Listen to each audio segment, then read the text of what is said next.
നമസ്കാരം. എല്ലാവർക്കും കേരള കരിയേഴ്സിൻ്റെ യൂട്യൂബ് ചാനലിലേക്ക് സ്വാഗതം. നമ്മൾ ഇന്ന് ഈ വീഡിയോയിലൂടെ നോക്കാനായി പോകുന്നത് Kerala public service commission KPSC gazetted date 30/12/2023 publish ചെയ്ത നോട്ടിഫിക്കേഷനിലെ junior instructor turner for industrial training department എന്ന നോട്ടിഫിക്കേഷൻ്റെ ഡീറ്റെയിൽസ് ആണ് നമ്മൾ ഇന്ന് ഈ വീഡിയോയിലൂടെ നോക്കാനായി പോകുന്നത്. ഈ വീഡിയോ ഇഷ്ടപ്പെട്ടാൽ ലൈക്ക് ചെയ്യാനായി മറക്കരുത്. അതേപോലെ നിങ്ങൾക്ക് ഡെയിലി ജോബ് അപ്ഡേറ്റ് നോട്ടിഫിക്കേഷനായി ലഭിക്കുന്നതിന് വേണ്ടി Kerala careers YouTube channel subscribe ചെയ്യുക. അതേപോലെ കേരള PSCയുടെ ഡീറ്റെയിൽഡ് സിലബസ് തസ്തിക വൈസായി ലഭിക്കുന്നതിന് വേണ്ടി കേരള കരിയേഴ്സ് എന്ന ടെലഗ്രാം ചാനൽ സബ്സ്ക്രൈബ് ചെയ്യുക. കേരള കരിയേഴ്സ് എന്ന ടെലഗ്രാം ചാനലിൻ്റെ ലിങ്ക് ഈ വീഡിയോയുടെ ഡിസ്ക്രിപ്ഷൻ ബോക്സിൽ കൊടുത്തിട്ടുണ്ട്.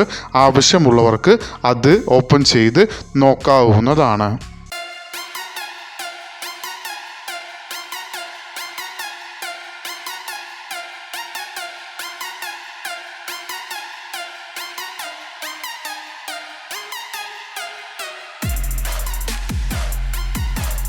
കേരള PSC പബ്ലിഷ് ചെയ്ത നോട്ടിഫിക്കേഷനിലെ കാറ്റഗറി നമ്പർ 661/2023 വിളിച്ചിരിക്കുന്ന ഡിപ്പാർട്ട്മെൻറ്റ് ഇൻഡസ്ട്രിയൽ ട്രെയിനിങ്, വിളിച്ചിരിക്കുന്ന തസ്തിക ജൂനിയർ ഇൻസ്ട്രക്ടർ ടേണർ. സാലറി സ്കെയിലായി കൊടുത്തിരിക്കുന്നത് 37,400 രൂപ മുതൽ 79,000 രൂപ വരെയാണ് സാലറി സ്കെയിലായി കൊടുത്തിരിക്കുന്നത്.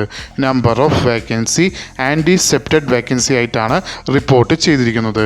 നോട്ടിഫിക്കേഷൻ വിളിച്ചിരിക്കുന്നത് സ്റ്റേറ്റ് വൈഡായാണ്. അതിൽ ഡയറക്റ്റ് ജനറൽ റിക്രൂട്ട്മെൻറ്റ് നോട്ടിഫിക്കേഷനിലാണ് ഇത് വരുന്നത്. Method of appointment direct recruitment ആണ്. ഏജ് ലിമിറ്റ് എന്ന് പറയുന്നത് 19 മുതൽ 44 വയസ്സ് വരെ ഉള്ളവർക്ക്, അതായത് 2/1/1979 1/1/2004 ഇടയിൽ ജനിച്ചിട്ടുള്ളവർക്ക് ഈ ആപ്ലിക്കേഷൻ അയക്കാവുന്നതാണ്. അതോടൊപ്പം scheduled caste, scheduled tribe and other backward കമ്മ്യൂണിറ്റീസിൽ വരുന്ന കാൻഡിഡേറ്റ്സിന് കേരള PSCയുടെ യൂഷ്വൽ ഏജ് റിലാക്സേഷനും ഉണ്ടാവുന്നതാണ്. ക്വാളിഫിക്കേഷനിൽ ആദ്യത്തെ ക്വാളിഫിക്കേഷനായി കൊടുത്തിരിക്കുന്നത് നിങ്ങൾ SSLCയോ അല്ലെങ്കിൽ അതിന് ഇക്വലൻ്റ് ക്വാളിഫിക്കേഷനോ പാസ്സായിരിക്കേണ്ടതാണ്. രണ്ടാമത് ക്വാളിഫിക്കേഷനിൽ 3 ഓപ്ഷൻസ് ആണ് കൊടുത്തിരിക്കുന്നത്. അതിൽ ഏതെങ്കിലും ഒരു ഓപ്ഷൻ നിങ്ങൾക്ക് ഉണ്ടായിരിക്കേണ്ടതാണ്. അതിൽ ആദ്യമായി വരുന്നത് നിങ്ങൾക്ക് national trade certificate in appropriate trade, അതായത് ടേണറുമായി ബന്ധപ്പെട്ടിട്ടുള്ള NTC സർട്ടിഫിക്കറ്റ് നിങ്ങൾക്ക് ഉണ്ടായിരിക്കേണ്ടതാണ്.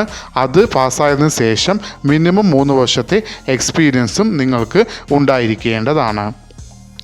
ഈ പറയുന്ന ക്വാളിഫിക്കേഷൻ ഇല്ലാത്ത പക്ഷം നിങ്ങൾക്ക് രണ്ടാമത് ഓപ്ഷനായി കൊടുത്തിരിക്കുന്നത് national apprenticeship certificate in appropriate trade, അതായത് ടേണറുമായി ബന്ധപ്പെട്ടിട്ടുള്ള അപ്രോപ്രിയേറ്റ് ട്രേഡിൽ നാഷണൽ അപ്രന്റീസ്ഷിപ്പ് സർട്ടിഫിക്കറ്റ് ഉണ്ടായിരിക്കേണ്ടതാണ്.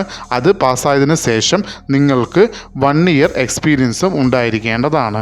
ഈ പറയുന്ന ക്വാളിഫിക്കേഷനും ഇല്ലാത്ത പക്ഷം മൂന്നാമത് ഓപ്ഷനായി കൊടുത്തിരിക്കുന്നത് നിങ്ങൾക്ക് diploma in appropriate branch of turner, അതായത് ടേണറുമായി ബന്ധപ്പെട്ടിട്ടുള്ള അപ്രോപ്രിയേറ്റ് ബ്രാഞ്ചിൽ നിന്നും ഡിപ്ലോമ ഇൻ എഞ്ചിനീയറിംഗ് നിങ്ങൾ പാസ്സായിരിക്കേണ്ടതാണ്. അതും ഗവൺമെൻറ് അല്ലെങ്കിൽ ഗവൺമെൻറ് റെക്കഗ്നൈസ്ഡ് പോളിടെക്നിക്, അതും അല്ലെങ്കിൽ അതിന് ഇക്വലൻ്റ് ക്വാളിഫിക്കേഷൻ നിങ്ങൾക്ക് ഉണ്ടായിരിക്കേണ്ടതാണ്. പ്രത്യേകം ശ്രദ്ധിക്കേണ്ട കാര്യം, അതിൽ ഓൾറെഡി ഈ തസ്തികയ്ക്ക് ഇക്വലൻ്റ് അല്ലെങ്കിൽ ഹയർ ക്വാളിഫിക്കേഷനായി ഓൾറെഡി അക്സെപ്റ്റ് ചെയ്തിരിക്കുന്ന ക്വാളിഫിക്കേഷനുകൾ ഏതൊക്കെയാണെന്നാണ് നോക്കാൻ പോകുന്നത്. അതിൽ ആദ്യമായി വരുന്നത് ITI അല്ലെങ്കിൽ ITC, അതിൽ ടേണർ. രണ്ടാമതായി വരുന്നത് polytechnic diploma in mechanical engineering. മൂന്നാമതായി വരുന്നത് BTech mechanical engineering, BTech production engineering, MTech mechanical engineering, MTech production engineering എന്നീ പറയുന്ന ക്വാളിഫിക്കേഷനുള്ളവർക്ക് ഈ ആപ്ലിക്കേഷൻ അയക്കാവുന്നതാണ്. പ്രത്യേകം ശ്രദ്ധിക്കേണ്ട മറ്റ് കാര്യങ്ങൾ, അതിൽ ആദ്യമായി വരുന്നത് നിങ്ങൾക്ക് ഒരു വർക്ക്ഷോപ്പ് അറ്റൻഡറായി ജോലി ചെയ്യുന്ന വ്യക്തിയാണെങ്കിൽ, അതും അതേ ട്രേഡിൽ ജോലി ചെയ്യുന്ന വ്യക്തിയാണെങ്കിൽ അവർക്ക് അവരുടെ വർക്ക്ഷോപ്പ് അറ്റൻഡർ എക്സ്പീരിയൻസ് ഈ തസ്തികയ്ക്ക് നൽകാവുന്നതാണ്. രണ്ടാമത് ശ്രദ്ധിക്കേണ്ട മറ്റൊരു കാര്യം, ഏത് കാൻഡിഡേറ്റാണോ SC അല്ലെങ്കിൽ ST കാൻഡിഡേറ്റ്സായി വരുന്നത് അവർക്ക് എക്സ്പീരിയൻസിന് എക്സംഷൻ ഉണ്ടാവുന്നതായിരിക്കും. ഈ രണ്ട് കാര്യങ്ങളും പ്രത്യേകം ശ്രദ്ധിക്കാനായി ശ്രമിക്കുക. Application eligibility, male and female candidates രണ്ടു പേർക്കും ഈ ആപ്ലിക്കേഷൻ അയക്കാവുന്നതാണ്. ആപ്ലിക്കേഷൻ അയക്കേണ്ടത് ഓൺലൈൻ വഴിയാണ്.